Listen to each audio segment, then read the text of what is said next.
চৰকাৰে উন্নয়নৰ ঢাকঢোল বজাই থাকিলেও বহু অঞ্চলত এতিয়াও ৰাইজে দেখা নাই উন্নয়নৰ মুখ। লাহৰীঘাটত এখন জৰাজীৰ্ণ কাঠৰ দলঙেৰে দৈনিক পাৰাপাৰ 55খন গাঁৱৰ ৰাইজৰ।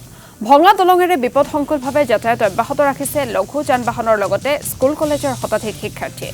আনকি বিপদজনকভাৱে এই দলঙেৰেই চিকিৎসালয়লৈ নিবলগীয়া হয় ৰোগীক।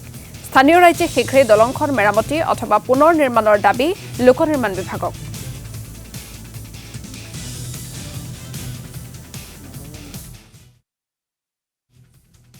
দলংখনৰ অৱস্থা খুবেই জৰাজীৰ্ণ আৰু মানুহৰ যাতায়াতৰ একেবাৰে ৰাস্তা এইটোৱে আৰু ৩-৪খন গাঁও একেবাৰে মেইন ৰাস্তা এইখনে।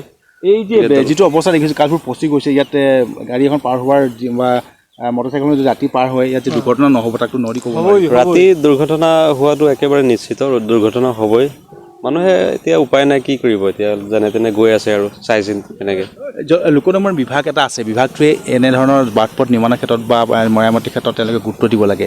আমি দেখিছোঁ তেওঁলোকে আজি এই অঞ্চলৰ ৰাইজে বাৰম্বাৰ তেওঁলোকে অনুৰোধ কৰি আছে, ইয়াত দলংখন আপোনালোকে মেৰামতি কৰিব লাগে, তাৰ পাছত তেওঁলোকে কৰা নাই। কেতিয়া কৰিব?